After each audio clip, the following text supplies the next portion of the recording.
all good.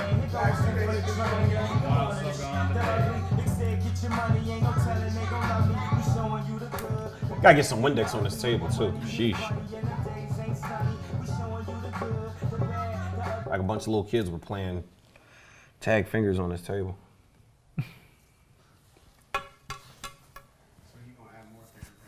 Why not? I mean, it's already dirty.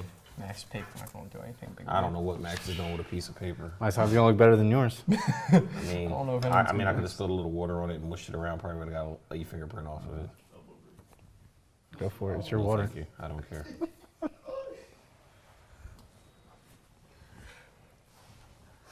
The good, the bad, and the Dudley. Damn. Alright,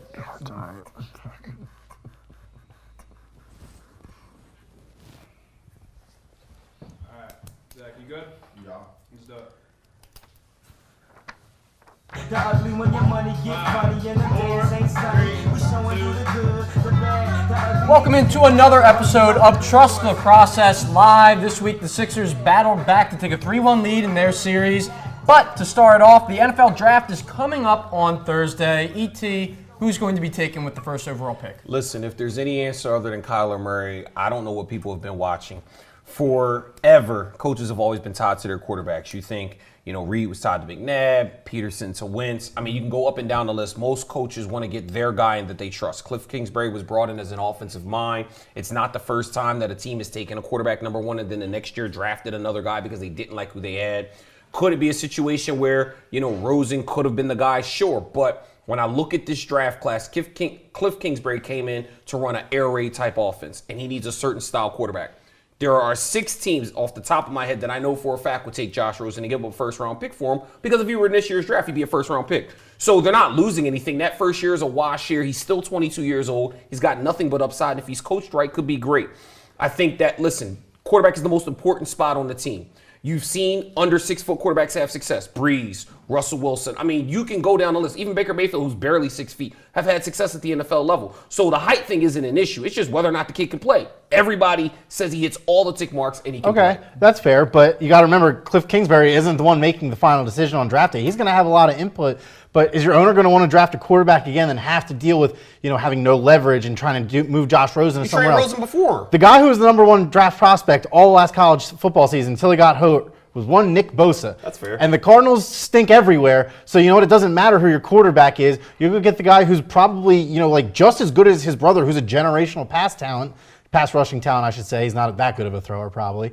But, if Nick Bosa is, 2/3 as good as Joey Bosa is, they have, probably a perennial Pro Bowler on their hands right there. And look, defensive end is probably the second most important position in football. You can have your guys who are throwing the ball back there, but how do you shut down a great quarterback? You need to be able to rush him. Well, I'll go back to this. So Vance Joseph, who's the defensive coordinator in Arizona, okay, last year in the draft, they went ahead and, they had Von Miller, and they went ahead and they added the kid that they took in the first pick. I can't remember Bradley Chubb? Bradley Chubb. Yeah. And they created a decent defense. And where did that end up for Vance Joseph? Because he didn't have a quarterback. They had no offense in quarterback. Because he didn't have a quarterback. Yeah, but the Broncos were trying to actually win. The Cardinals have nothing. They should be trying to rebuild. Let me ask you a question. If you give the Denver Broncos Baker Mayfield, do they make the playoffs last year? Simple question.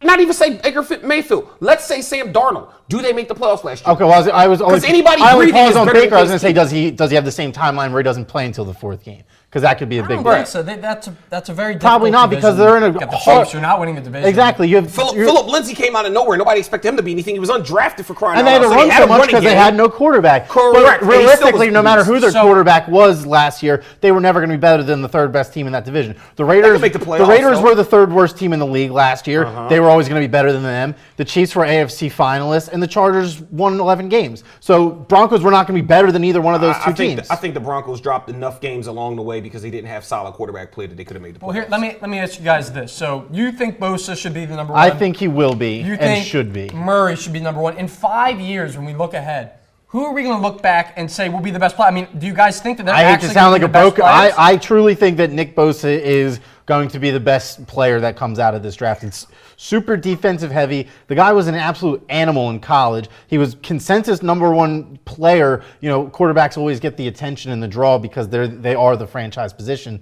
But if you're going straight big board, Nick Bosa was #1 until he decided, you know, that he just wanted to shut himself down and not jeopardize his draft stock. So I'm going to say that he's going to be the best player out of this draft. So I'm going to go a little different. And what I've looked at is if you've looked at the last couple of draft classes, you've seen guys, Khalil Mack, you've seen Aaron Donald, guys, defensive guys, right there in the core of the front seven that have made impact players. And most people go back, who else was in Khalil Mack's draft? Top of your head.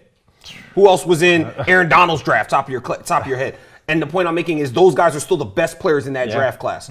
I think Quinnen Williams, and I think here's the reason why. When you go defense, you get an interior lineman who's a disruptive force. Look at Fletcher Cox. The Eagles got him.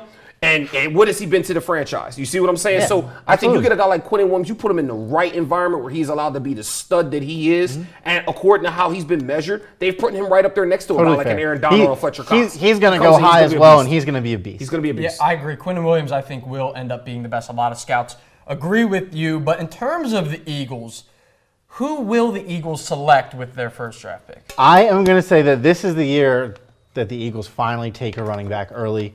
Josh Jacobs from the University of Alabama. And look, I know everyone's going to say, but Max, you don't take running backs in the first round. That's suicide as a GM.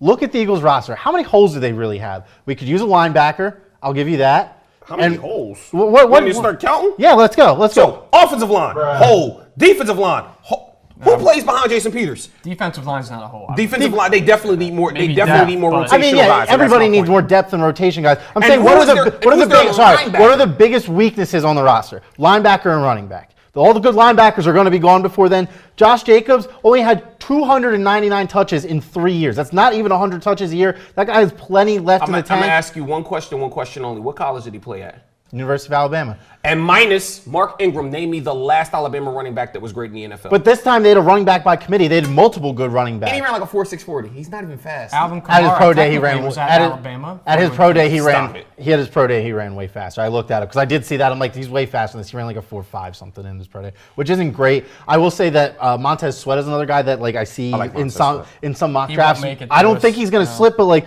I've seen it enough where it's like, okay, I'll throw this down because maybe it'll I would happen. love him. I would love that. I think if he's there, he's absolutely the pick. But I think that running back has caused such a big problem last year. I think that Howie's going to want to address it. Honestly, I think that based on the head case issues that followed Ed Oliver at Houston, I think that the Eagles can get him without having to jump too high and give up too much. He's there. They've got the picks. Move up, go get a guy like Ed Oliver, put him next to Fletcher Cox, take the pressure That'd off be- him. They gave up on Timmy Jernigan. They're going to need that. And They that's, added Malik Jackson, though. I don't know if they're going to trade up. how old is Malik Jackson? 28, 28 or 27? 29. And therein He's is my 28, point. 29. And how many Pro Bowl years do you think he has left at this point in his career? I think it kind of boils down to like what you think the Eagles' window is. I think the Eagles could easily compete for a Super Bowl this year, so that would make me if Wentz plays well. that would make takes me some lean things to fall into more place. towards filling a hole. Yeah, Hey that's man, we won a pressing. playoff game last year. Half the top teams in We the NFL scraped need to be into the out of there. playoffs and won a playoff game last year. All you need to do is All make right, it do there. you think that the Eagles need help then to get there? Okay. Picking well in the late rounds is something that a lot of good teams do. Who's the biggest sleeper in this draft? Will Greer. And here's Okay. the reason why. Typically, West Virginia quarterbacks are looked at as guys who can only throw it around the yard in like this, one read option where they look one way, throw the ball, and they have it all spread out. But if you look at him, there's something about his moxie. Now, last year I called in and said Baker Mayfield was going to be the best quarterback in that draft class. Everybody laughed at me, said I was stupid, I didn't know football. Okay, right, and Baker Mayfield is the best quarterback in that draft class and was taken #1 overall. Point I'm making is this. Guys that play with a chip on their shoulder tend to have more to prove. They don't get lax. They don't get comfortable. You look at a guy, and I hate to use Josh Rosen as an example, but he came in. He seemed like he was a little more ahead of the curve. He had this air of entitlement to him when he came in out of UCLA, and it was just like, I know who I am, and I don't really care if you listen to him pre-draft what he was saying. His He's a question- super confident guy. Yeah, The and Will questions Greer's a about guy his who's super commitment, hungry, yeah. who realizes, hey, listen, I'm coming in behind the 8 ball. I'm not the prototypical size guy. I'm coming from a school where traditionally quarterbacks don't pair well in the NFL, but I want to buck that trend and show people that I can play. I think he goes to a right system with a team that may be ushering a guy out on the back of his career. Maybe San Diego in the late rounds, a team with a guy like a Phillip Rivers who doesn't have many years left, but still good. He can learn for a year or two. Hey, maybe Aaron Rodgers in Green Bay. You don't know how many more years Aaron Rodgers has left. He gets hurt a lot. Okay. I mean, there's a lot of different teams he could go to where you'd have an opportunity to get him in there and go for that. Okay. I got two that the Eagles, I think, actually could be targeting at some point in the mid-rounds.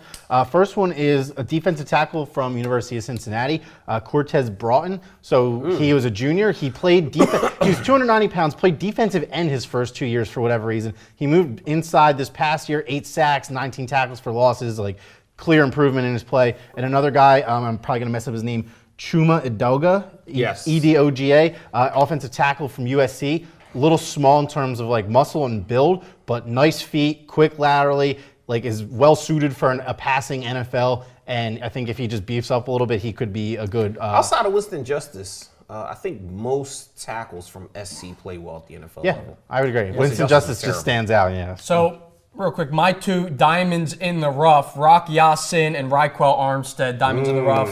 Everyone at Temple will get like that that. one. I Yeah. think at 8:02 they make you read some poem or so, I don't know, some speech. But speaking about Max, you said that Josh Jacobs should be taken in the first round, and it's a very hot debate right now. It always is. Should you take a running back in the first round? There's a lot of people who say yes. There's a lot of people who say no. I think if it's the position that can is the perfect balance of best need and like fills the hole at the same or best player available and fills a hole at the same time, I think it makes sense. I will say I was looking and realistically no one's going to take him earlier than maybe 22, just generally speaking in that area of the draft. But other than the Eagles in the last 12 to 14 picks, there's not really a lot of teams that are probably going to draft him. So if anything, maybe the Eagles and then the Raiders have a pick from the Cowboys they got in the Amari Cooper trade. Other than the Eagles and Raiders, I don't really see any teams that would pick a running back, even maybe. So I'll say if it's not one of those two teams, that he won't go day one.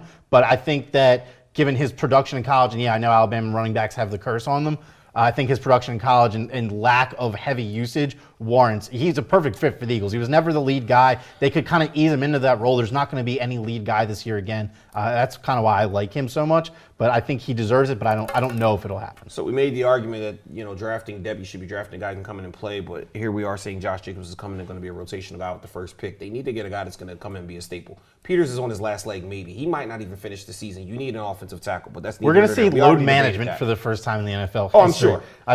I can't wait. That aside, do I think any running back should be taken in the first round? If a running back is good enough, do you think the Rams regretted taking Todd Gurley in the first round? What about the Cowboys taking Ezekiel Elliott? Exactly. It's stupid. You take best player available based on the needs of your team. It's kind of weird. There's this threshold. It's if you're not hell, do you even think the Giants are mad to take a Saquon? Exactly. No. It's if you're not going to pick a running back top 5, then he's just not worth it for the first round, which is weird. Listen, you take who the best guy is that fits the needs of your team. Exactly. If he hits your board and he's the best player available and he's at a dire need for your team. Don't let some stupid internet analytics trend that. Well, I think I don't let majority McShay of and it is Kuiper that dictate my draft board if I'm a GM. there are players in the 3rd, 4th, 5th, 6th, undrafted running backs who make a difference. Arian Foster, for example, was one of the best running backs that the Texans have ever seen. Corey Clement, there's serviceable guys you can get for nothing, and I think that's really the point that people make. Yeah. At the same token, I also name you hundreds of running backs who got taken before Philip Lindsay, and he was a Pro Bowler. I mean, it doesn't really matter. I mean, you could also go in far as say, look at Donnell Pumphrey, who came from the Eagles, who was the NCAA leading all-time rusher and can't even make the practice squad. Yeah.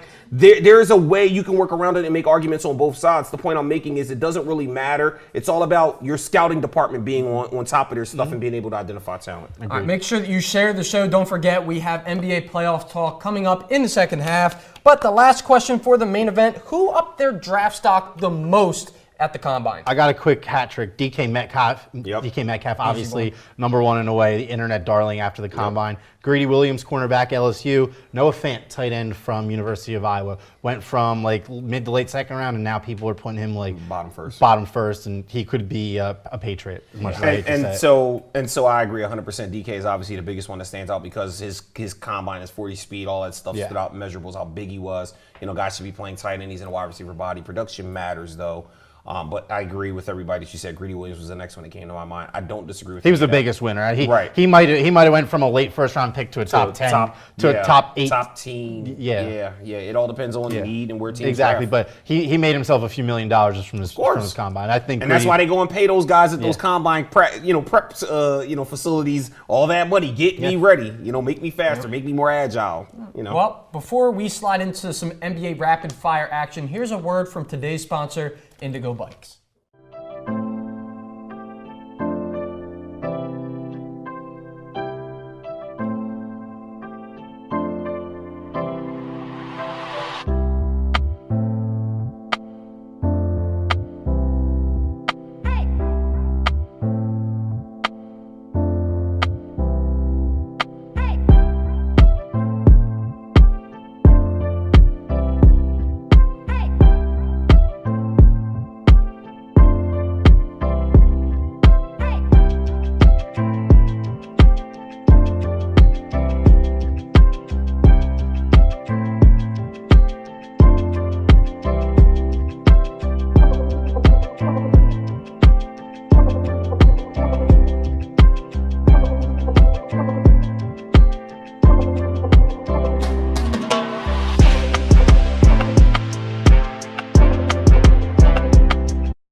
if you've never taken a bike to the Sixer game, tomorrow's your chance. Hop on an Indigo bike, go Beautiful down. day. Yeah, it'd be a nice day probably tomorrow. But now we're into some NBA rapid fire. Guys, who would you rather have on your team? E.T., you're already grinning. Dame or Russ? So I love this argument. I actually just had this on Facebook with some idiots the other day. Listen, there's no way on God's green earth I'm taking Russell Westbrook over Damian Lillard, and here's the reason why. Russell Westbrook is the most overrated stat-chasing, selfish point guard I've ever seen. He's lazy on defense. He only cares about padding stats, and he can't shoot. Okay? I've never seen a point guard whose free throws percentage got worse as his career went on. The guy shot sub 70% as a point guard who took a ton of shots. Damian Lillard has showed up, and every year you get this reminder that Damian Lillard plays in Portland, unfortunately, but is still a top-tier point guard. And right now, I take him over Russell Westbrook because he's doing it with less. He has a C.J. McCollum who's a good player. He ain't PG-13. No, PG-13 agreed. was a potential MVP candidate. And they lost Yusuf Nurkic, and they're still competing. Well, they did grab Enes Kanter to back up, which is Who was sitting on the free agent pile for like 2 weeks? Yeah, because the Knicks are just, who knows what the Knicks do over there. I'll say if it's a regular season, I'll take Russell Westbrook because for whatever reason. For FanDuel points. It's not even that. It's like efficiency's obviously never been his strong suit, right? Like, but in the regular season, he shoots 40% compared to in the playoffs when he shoots 30%, and that 10% is enough to like be down 3-1 after your 2 games at home, or win 50 games in the regular season because you can get away with shooting 40% in the regular season. In the playoffs, Damian Lillard always seems to turn it up a notch. He goes through like weird stretches where like he'll just score like 16 to 18 points a game, and it's just like, damn, maybe Damian Lillard isn't underrated. And then he'll do this in the playoffs. It's like, okay, no, Damian Lillard is underrated. We got to keep doing this. Snaps. But like I said, playoffs, Lillard, regular season, Russell Westbrook. And if you watch that series, it's really not a question. It's a great series. Yeah. I mean, it is, and Lillard is taking him to task. But the Clippers somehow pulled one out against the Golden State Warriors. Yeah, I'm with you, dude. They hung with them in their past game. Did they prove that the Warriors are more vulnerable than in past years? No, they made them more vulnerable because Boogie Cousins got hurt. If you even think that hurts, the Warriors have been dominant playing They had Draymond a better Green. on-off split when Boogie was off. Exactly. The court. They've been dominating the league for 3 years with Draymond Green at center. So if anything, does this make the Golden State Warriors better because now they can just play how they've been? The Warriors are not. You're not going to see the real Golden State Warriors until they play Houston.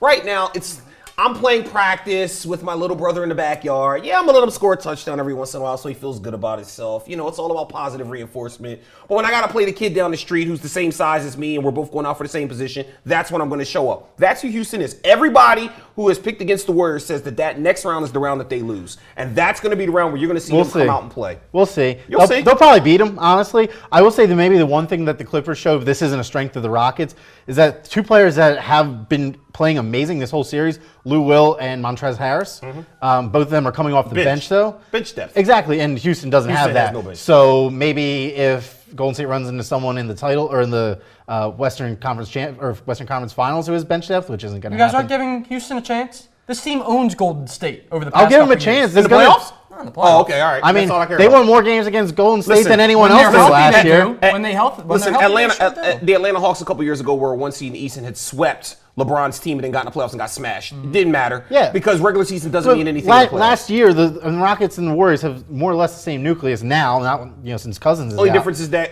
But the Rockets won more CP3 games healthy. off them than the rest of the playoffs did like combined last year. So, if anyone has a chance against them, it's them. And you know what? Maybe the Warriors are going to sleep because it's only the second round. When's the last time they really had to really go 100% in the second round? It's been a while, but they're still going to beat. They know they got to beat them to get to the championship. It's still going to be Warriors in 7. They won in Houston in Game 7 last it year. is. So. Over in the East, the Celtics just concluded a sweep of the Pacers in what was the most boring series I've ever watched. Ever. Why would you even submit yourself Does to that? that sweep say anything about Boston that we didn't already? No. Congrats. You can hold a college team to under 85 points in 3 or 4 games, dude. I mean, it was unfortunate that they This is- lost Oladipo. Oladipo really would have made that a more competitive Exactly. series. But when Oladipo went down, everybody was trying to line up to play Indiana because it was the sweetest matchup Exactly. in the first round. I mean, you even look at Orlando, sat there and they gave a game to Toronto. They won in You sat there- Toronto. Right. That's the point I'm making. So all The the lowers, the Celtics- Sixers the Celtics were lost. sleepwalking through those games. Everybody has lost a game based on where they were, except for the Bucks, who were just destroying Detroit. But I was about to say, other than Detroit, Indiana's got to be the worst team in either they're the worst conference team in in the the playoffs. playoffs. So They are. They're terrible. And honestly, Detroit probably could have beat them in a series. And Agreed. You want to talk about bad basketball? Whew. And, well, they don't have any wing players that can do anything. They're Exactly. based around Blake Griffin and Andre Drummond, who plays in the paint. Like their offense is really stagnated if Blake isn't giving you 40 and 10 every night. Yeah, which he's So not with the gonna do. Celtics now moving on, though, so the Bucks don't have anything to worry about. The only good I pray comes of this is that Brad Stevens has enough time to get in his lab and he just gives the Bucks hell next round. I don't know how it's going to happen. I just hope that for whatever reason the Celtics can win a game or two, or at least keep the series close enough where the starters aren't resting from the 10-minute mark in the fourth quarter to the end of the game like they are every night against the Pistons, the Bucks starters. And I'm hoping that maybe that can just I don't want to say fatigue them, but fatigue wears them down a little bit. I'm trying to see what's the why. Why does that matter? Because when the Sixers obviously beat the Raptors in the that's what I was second waiting round, for. you know where I'm going That's with what it. I was waiting Look, for. we don't need the help, but I'm saying that if anything good is Speaking going of to come being of Boston fatigued. winning a playoff series, it's them giving our next potential opponent a nice run. First That's of all, the Sixers can't beat Boston in the playoffs. That's one. Number two, Well, we don't have you're to. not going to beat the All Raptors. right. Remains Speaking to of be seen. fatigue, someone that I'm tired of is Jared Dudley. I like Jared Dudley. He's a Igni- nobody. Ignited He's a nobody. some fireworks in the Sixers' most recent game. Did the officials handle that altercation correctly? Can I just say he looks like a PS2 created character? Oh, like on that's any fair. Looks game. like Elmer in any Fudd, game. kinda. His head looks like it wasn't rendered. Like, you know what I mean? Looks like the pixels weren't there to get his hair 2K12 completely He is a little completely fat round. for a That's player what I in the mean, NBA. dude. He's, Like, out of shape I'm at sick this of Jared Dudley. Like, congrats. Like, the internet, Ben Simmons is like top 3 internet targets in terms of NBA players. And he saw an opportunity to get himself a little name, get himself a little buzz. He averages like probably less than 7 minutes a game, like realistically. And I don't blame him for taking it. He's actually kind of given some good in-depth answers on why he said what he said, and he's actually tried he to was like. actually accurate. He's actually and he's given good Where points. was the lie?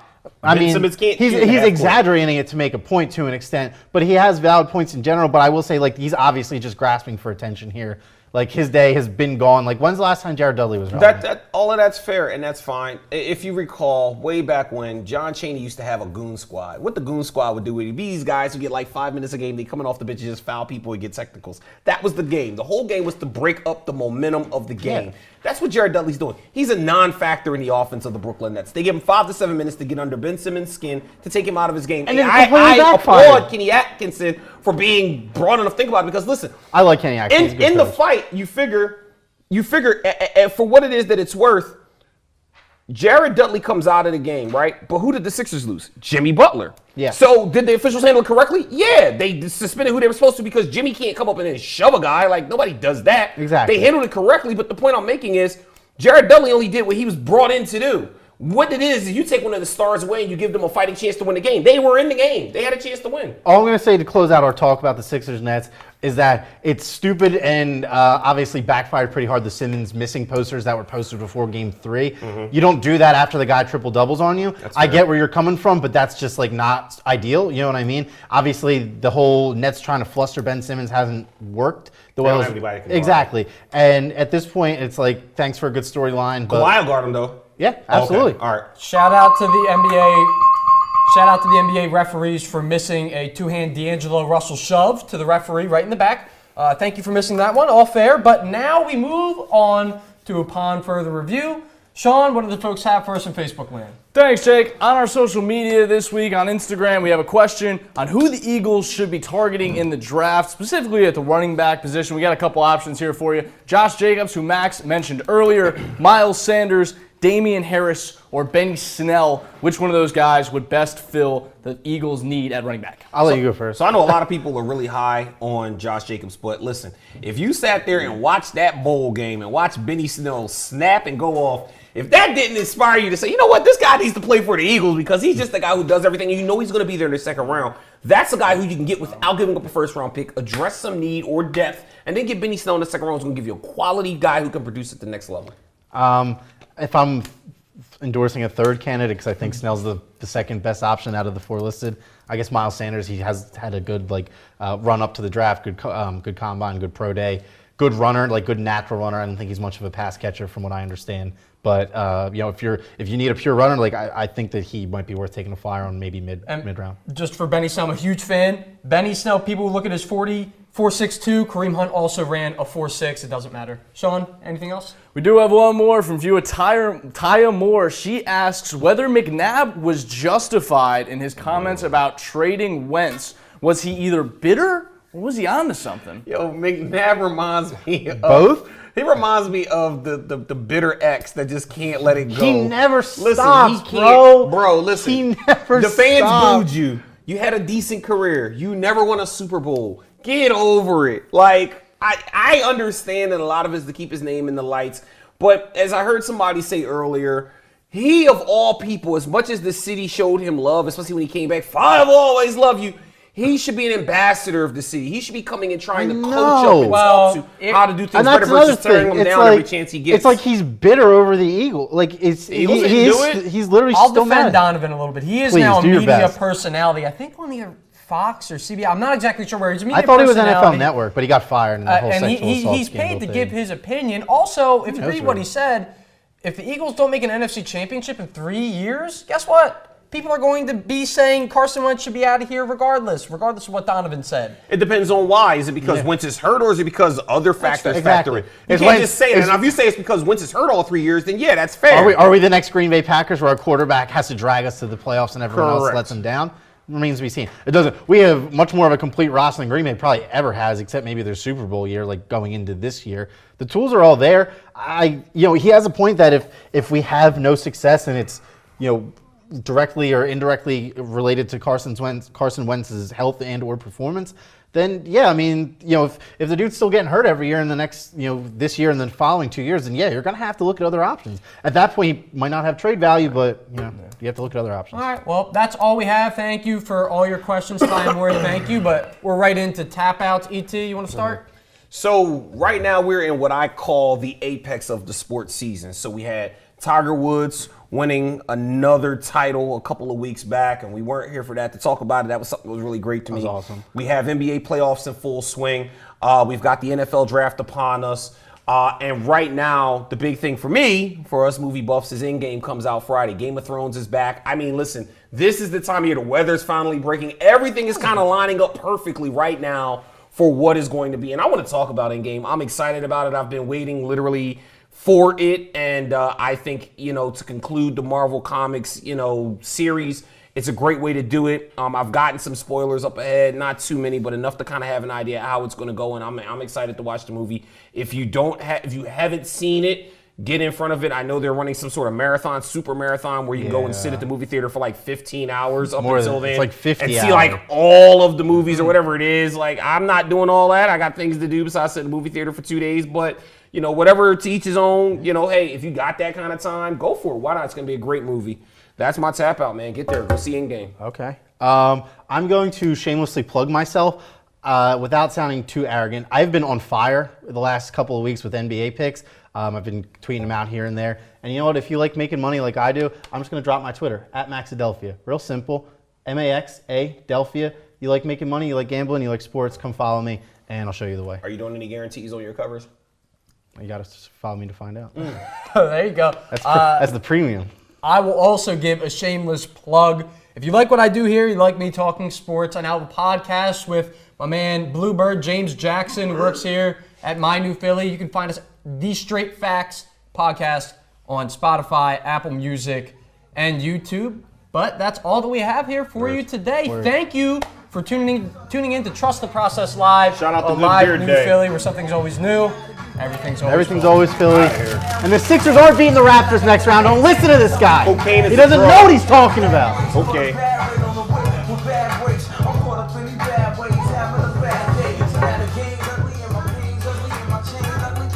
Oh.